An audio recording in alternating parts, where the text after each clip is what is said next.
नमस्कार दोस्तों, स्वागत है आपका आज के मुख्य समाचार में, जिसमें सबसे पहली बड़ी खबर में जिक्र बिहार के विधानसभा चुनाव का, जिसमें आपको बताएंगे कि महागठबंधन में सीट शेयरिंग के ऐलान के बाद बोले तेजस्वी कि हम हैं ठेठ बिहारी, मेरा डीएनए भी शुद्ध है। इसी के साथ दूसरी बड़ी खबर में जिक्र होगा कि हाथरस कांड पर ममता बनर्जी का विरोध मार्च, कहा बीजेपी है कोरोना से बड़ी महामारी, दलितों अल्पसंख्यकों पर करती है अत्याचार। और तीसरी बड़ी खबर में जिक्र होगा कि सोनिया गांधी ने बिहार में किया चुनावी शंखनाद, कहा जानबूझकर भय का माहौल बनाया जा रहा है। जी हाँ दोस्तों, हर एक खबर के बारे में आपको बताएंगे, लेकिन उससे पहले अगर आपको भी ऐसा लगता है कि बिहार में कांग्रेस और आरजेडी की सरकार बनेगी तो आप अभी इस वीडियो को लाइक कीजिए और इस लाल बटन को दबा के इस चैनल को फ्री में सब्सक्राइब करके घंटी बजाइए और कमेंट में लिखिए जय हिंद। रुक करते हैं तमाम बड़ी खबरों की तरफ।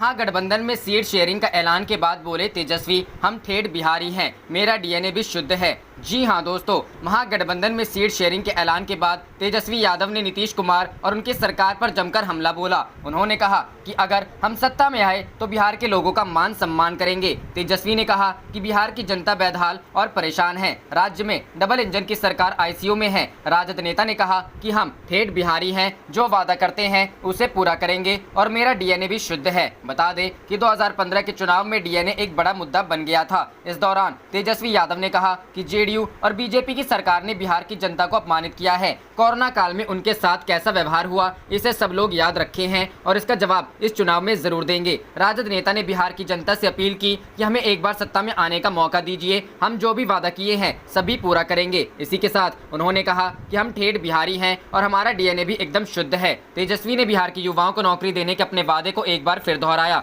उन्होंने कहा कि अगर हमारी सरकार बनी तो हम पहली कैबिनेट बैठक में पहली कलम से 10 लाख युवाओं को रोजगार देने का काम करेंगे। तेजस्वी ने कहा कि अभी फॉर्म भरने के लिए भी पैसा लगता है, हम सरकार से आए तो फॉर्म का पैसा लेना बंद कर दिया जाएगा। रुख करते हैं अगली खबर की तरफ। हाथरस कांड पर ममता बनर्जी का विरोध मार्च, कहा बीजेपी है कोरोना से बड़ी महामारी, दलितों अल्पसंख्यकों पर अत्याचार। जी हां दोस्तों, हाथरस केस पर उत्तर प्रदेश से लेकर दिल्ली और कोलकाता तक सियासत गर्म है। पश्चिम बंगाल की मुख्यमंत्री ममता बनर्जी ने कोलकाता में एक विरोध प्रदर्शन की अगुवाई की और बीजेपी सरकार को जमकर कोसा। उन्होंने हाथरस जाने और पीड़िता के परिवार से मिलने की भी इच्छा जाहिर की। ममता ने कहा कि अल्पसंख्यकों और दलितों के खिलाफ हो रहे हमले पूरी तरह अस्वीकार्य हैं। उन्होंने केंद्र सरकार पर तानाशाही चलाने का आरोप लगाते हुए कहा कि भगवा पार्टी एक महामारी है जो दलितों पर सबसे ज्यादा जुल्म कर रही है। विरोध प्रदर्शन की अगुवाई करते हुए ममता बनर्जी ने कहा कि वह दलितों का अंत तक साथ देंगी, क्योंकि उनकी जाति मानवता है और वह धर्म जाति के आधार पर भेदभाव में विश्वास नहीं करती हैं।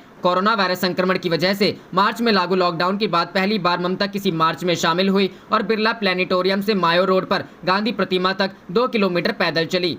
रैली को संबोधित करते हुए ममता बनर्जी ने कहा कोविड-19 एक बड़ी महामारी नहीं है, बीजेपी सबसे बड़ी महामारी है। यह सबसे बड़ी महामारी है जो दलितों और पिछड़े वर्ग के लोगों पर अत्याचार करती है। हमें इस अत्याचार के खिलाफ खड़ा होना चाहिए। जिस तरह का अत्याचार हो रहा है वह पूरी तरह अस्वीकार्य है। उन्होंने कहा देश भर में तानाशाही चल रही है, लोगों के लिए सरकार चलाने की बजाय यह जनता दलितों और किसानों के खिलाफ सरकार चला रही है। कोरोना महामारी के खिलाफ केंद्र सरकार को असफल बताते हुए ममता बनर्जी ने कहा कि ऐसा लगता है कि कोरोना का सांप्रदायिक प्रसार शुरू हो चुका है, क्योंकि जो लोग घर से बाहर नहीं निकलते हैं वे भी संक्रमित हो रहे हैं। रुख करते हैं अगली खबर की तरफ। सोनिया गांधी ने बिहार में किया चुनावी शंखनाद, कहा जानबूझकर भय का माहौल बनाया जा रहा। जी हां दोस्तों, कांग्रेस अध्यक्ष सोनिया गांधी ने शुक्रवार को बिहार के चंपारण की धरती से चुनावी शंखनाद किया। कहा कि जानबूझकर भय का माहौल बनाया जा रहा है। कुछ लोग भय, भ्रम और भावना का व्यापार कर सरकार चला रहे हैं। लोग सावधान रहें और सही फैसला लें। कांग्रेस की हर नीति में जनता की भागीदारी होती थी, आज चंद लोगों के लाभ के लिए नीतियां बनाई जा रही हैं। कांग्रेस ने वंचित समाज, दलितों, महिलाओं, युवाओं और किसानों को मजबूत बनाने को जितने भी कानून बनाए उन्हें कमजोर किया जा रहा है। कांग्रेस अध्यक्ष शुक्रवार को चंपारण में आयोजित गांधी चेतना रैली को संबोधित कर रही थी। इस वर्चुअल कार्यक्रम में उन्होंने चंपारण में बनी महात्मा गांधी की प्रतिमा का अनावरण किया और वहां उपस्थित लोगों के साथ पटना में पार्टी के जुड़ने वाले अनुसूचित जाति के लोगों को संबोधित किया। उन्होंने कहा कि कांग्रेस ने मनरेगा के साथ सूचना का अधिकार कानून बनाया। अगर मनरेगा नहीं होता तो कोरोना काल में कितने गरीब भुखमरी के शिकार हो जाते। सूचना के अधिकार को इतना कमजोर कर दिया गया कि आप सवाल पूछते रह जाएंगे, जवाब नहीं मिलेगा। रोजगार देने वाली संस्थाओं का निजीकरण हो रहा है। चंपारण में आयोजित गांधी चेतना रैली में कांग्रेस अध्यक्ष सोनिया गांधी ने कहा कि करोड़ों लोगों का रोजगार छिन गया, किसानों की हालत किसी से छुपी नहीं है। महात्मा गांधी के विकास का मतलब था कि उसका लाभ कतार में अंतिम व्यक्ति तक पहुंचे। चंपारण में नील की खेती का उन्होंने विरोध इसलिए किया कि उससे चंद लोग मालामाल हो रहे थे, किसान बेदहाल हो रहे थे। आज जो भी हो रहा है उससे किसान व आम जनता परेशान होती है और चंद लोग लाभ लेते हैं। सच्चाई को कांग्रेस ने अपनी कार्यशैली में अपनाया है। आज जो लोग महात्मा गांधी का नाम लेते हैं वही अपने कार्यों से उनके वसूलों को चूर कर दे रहे हैं। बस अब बहुत हो गया, हम गांधी के सपने को विकास के लिए संघर्ष करते रहेंगे। करते हैं अगली खबर की तरफ। बिहार आरजेडी ने एनडीए पर निशाना साधा, बोले टूट की कगार पर है गठबंधन, जेडीयू बीजेपी गठबंधन। जी हां दोस्तों, बिहार चुनाव से पहले महागठबंधन में चल रही सीटों की खींचतान आखिरकार खत्म हो गई है, लेकिन एनडीए में फिलहाल सीट बंटवारे पर सहमति नहीं बन पाई है। आरजेडी के विधायक विजय प्रकाश ने एनडीए पर निशाना साधा और कहा कि एनडीए टूट के कगार पर नहीं बल्कि टूट चुका है और यह कोई नई बात नहीं है। पहले से ही बीजेपी जेडीयू में नहीं बन रही है। उन्होंने कहा कि नीतीश कुमार लोगों को गुमराह कर रहे हैं और बाबा बन रहे हैं। नरेंद्र मोदी के सामने से थाली नरेंद्र मोदी किसी की कर्ज को रखते नहीं हैं, वो सूद समेत वापस करते हैं। नीतीश कुमार बैगन की तरह हैं। एनडीए में चिराग पासवान की बेइज्जती की जा रही है। नीतीश कुमार के पास कुछ भी नहीं है, फिर भी कुर्सी पर बैठ जाते हैं। रुक करते हैं अगली खबर की तरफ। तेज प्रताप यादव बोले, आप जैसे कार्यकर्ताओं के दम पर हर जंग जीतना है हमारी आदत। जी हां दोस्तों, बेशक बिहार में अभी किसी भी सियासी गठबंधन में सीट बंटवारे को लेकर कोई फैसला नहीं हुआ हो, लेकिन जहां से कार्यकर्ता को अपने प्रत्याशी की दावेदारी मजबूत लग रही है वे वहां पूरी तरह से प्रचार प्रसार में जुट गए हैं। बात कर रहे हैं हम समस्तीपुर की हसनपुर विधानसभा सीट की। हसनपुर की यह विधानसभा सीट राजद नेता तेज प्रताप यादव की एंट्री से रोचक बन गई है। वहीं कार्यकर्ताओं में भी जोश दिखाई पड़ रहा है। यहां स्थानीय राजद कार्यकर्ताओं ने पार्टी उम्मीदवार तेज प्रताप यादव के पक्ष में प्रचार प्रसार करना शुरू कर दिया है। इसी कड़ी में राजद के छात्र प्रदेश अध्यक्ष आकाश यादव कल अपनी टीम के साथ हसनपुर विधानसभा में तेज प्रताप यादव के पक्ष में प्रचार प्रसार करने पहुंचे, जहां उन्होंने लोगों से पूर्व स्वास्थ्य मंत्री एवं राजद नेता तेज प्रताप यादव को विधायक बनने और तेजस्वी यादव को प्रदेश का सीएम बनने के लिए समर्थन मांगा। इस दौरान राजद कार्यकर्ताओं ने छोटी छोटी सभाएं भी लगाई। इसके अलावा वे घर घर जाकर भी तेज प्रताप यादव के समर्थन में लोगों से मिलते नजर आए। इस पर पूर्व स्वास्थ्य मंत्री एवं राजद नेता तेज प्रताप यादव द्वारा पार्टी कार्यकर्ता के जोश को सराहा गया है। साथ ही तेज प्रताप यादव ने कहा कि हर जंग को जीतना हमारी आदत है, क्योंकि आप जैसे कार्यकर्ता ही हमारी ताकत हैं। राजद के युवा प्रदेश अध्यक्ष कारी सोहेब ने भी ट्वीट कर कार्यकर्ताओं के जोश को देखकर सकारात्मक प्रतिक्रिया दी है। उन्होंने कहा कि जोश में दिख रही बदलाव की आस है, यह उम्मीद आने वाले कल का उल्लास है। उन्होंने बताया कि कल समस्तीपुर जिला के हसनपुर विधानसभा में तेज प्रताप यादव के लिए जनसंपर्क कर लोगों से हसनपुर के उन्नयन हेतु समर्थन मांगा गया। साथ ही प्रदेश में तेजस्वी यादव की सरकार स्थापित करने के लिए भी लोगों से अपील किया गया।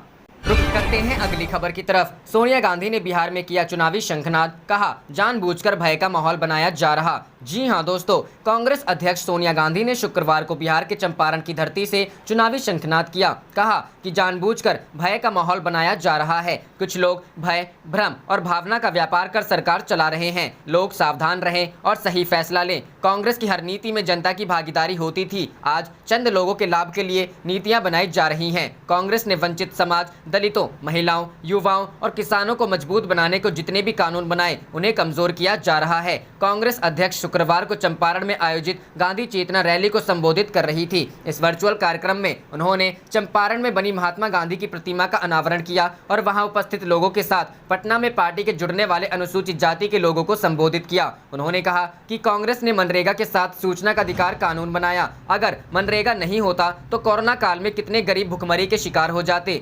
सूचना के अधिकार को इतना कमजोर कर दिया गया कि आप सवाल पूछते रह जाएंगे, जवाब नहीं मिलेगा। रोजगार देने वाली संस्थाओं का निजीकरण हो रहा है। चंपारण में आयोजित गांधी चेतना रैली में कांग्रेस अध्यक्ष सोनिया गांधी ने कहा कि करोड़ों लोगों का रोजगार छिन गया, किसानों की हालत किसी से छुपी नहीं है। महात्मा गांधी के विकास का मतलब था कि उसका लाभ कतार में अंतिम व्यक्ति तक पहुंचे। चंपारण में नील की खेती का उन्होंने विरोध इसलिए किया कि उससे चंद लोग मालामाल हो रहे थे, किसान बेदहाल हो रहे थे। आज जो भी हो रहा है उससे किसान व आम जनता परेशान होती है और चंद लोग लाभ लेते हैं। सच्चाई को कांग्रेस ने अपनी कार्यशैली में अपनाया है। आज जो लोग महात्मा गांधी का नाम लेते हैं वही अपने कार्यों से उनके वसूलों को चूर कर दे रहे हैं। बस अब बहुत हो गया, हम गांधी के सपने को विकास के लिए संघर्ष करते रहेंगे। रुक करते हैं अगली खबर की तरफ। एलजेपी और जेडीयू के बीच नहीं है all is well, social media पर पोस्टर ने मचाया बवाल। जी हां दोस्तों, बिहार विधानसभा चुनाव की तारीखों के ऐलान के बाद अब नामांकन शुरू हो गया है, लेकिन सभी दलों के बीच सब कुछ सही नहीं होने के कारण किसी ने अपने उम्मीदवारों की सूची जारी नहीं की है। हालांकि महागठबंधन में सब कुछ सही होता हुआ नजर आ रहा है, लेकिन एनडीए के दो प्रमुख घटक दलों के बीच ऑल इज वेल नजर नहीं आ रहा, बल्कि रार बढ़ती हुई दिख रही है। इसी कड़ी में लोजपा के इस पोस्टर ने सोशल मीडिया पर हंगामा मचा दिया है। पोस्टर को लेकर जेडीयू और लोजपा में रार बढ़ती हुई नजर आ रही है। पोस्टर में बोल्ड अक्षरों में कहा गया है कि मोदी से कोई बैर नहीं है, नीतीश तेरी खैर नहीं। पोस्टर में चिराग पासवान प्रधानमंत्री नरेंद्र मोदी के साथ खड़े नजर आ रहे हैं। वहीं सीएम नीतीश कुमार को सत्ता की कुर्सी के सपने में निराश दिखाया गया है। नीतीश के बैकग्राउंड में कोविड-19 के दौरान दूसरे राज्यों वे पैदल लौट रहे प्रवासी श्रमिकों की व्यथा और दयनीय स्थिति दर्शाई गई है। वहीं चिराग और पीएम नरेंद्र मोदी के बैकग्राउंड में बिहार हो रहे विकास को दर्शाया गया है, जिसमें चिराग के बिहार फर्स्ट के नारे को भी बोल्डली दर्शाया गया है। बता दें कि चिराग पासवान पीएम मोदी के फेस पर बिहार विधानसभा चुनाव लड़ने की बात कह चुके हैं।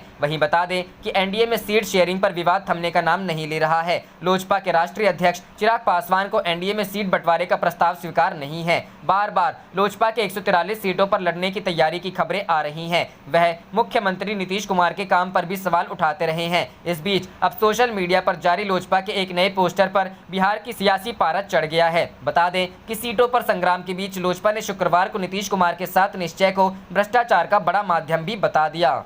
रुक करते हैं अगली खबर की तरफ। हाथरस मामला, सामना में योगी सरकार पर हमला, लिखा यूपी में राम राज्य नहीं जंगल राज है। जी हां दोस्तों, उत्तर प्रदेश के हाथरस में हुए 19 वर्षीय दलित लड़की से कथित तौर पर काफी तूल पकड़ता जा रहा है। मामले में लड़की को रीढ़ की हड्डी में चोट और जीभ काटने की वजह से गहरी चोटें आई थीं, जिसके बाद इलाज के दौरान उसकी मौत हो गई। वहीं बीते दिनों से जिले में काफी संख्या में पुलिस बल तैनात किया गया है। इसके साथ ही गाँव में किसी के भी आने जाने पर रोक लगा दी गई है। वहीं अब महाराष्ट्र में शिवसेना के मुखपत्र सामना में घटना को लेकर उत्तर प्रदेश की योगी आदित्यनाथ सरकार को आड़े हाथों लिया है। सामना में कहा गया है कि यूपी में राम राज्य नहीं जंगल राज है। सामना में उत्तर प्रदेश में हुए दलित लड़की से कथित तौर पर बलात्कार और उसकी मौत की घटना की कड़ी निंदा की है। इससे पहले हाथरस पीड़िता के परिवार से मिलने जा रहे कांग्रेस नेता राहुल गांधी के साथ भी काफी दुर्व्यवहार किया गया, जिस पर शिवसेना नेता सांसद संजय राउत ने राहुल गांधी के साथ हुई घटना को देश के लोकतंत्र का गैंगरेप बताया है। उन्होंने कहा, जिस तरह से राहुल गांधी का कॉलर पकड़ा, धक्का मारा, गिराया, ये एक तरह से इस देश के लोकतंत्र पर गैंगरेप है। इस गैंगरेप की भी जांच होनी चाहिए। जाने से पहले आप इस वीडियो को लाइक कीजिए और इस लाल बटन को दबा के इस चैनल को फ्री में सब्सक्राइब करके घंटी बजा लीजिए। आप देख रहे थे आपका अपना चैनल धड़ाधड़ न्यूज। जय हिंद, जय भारत।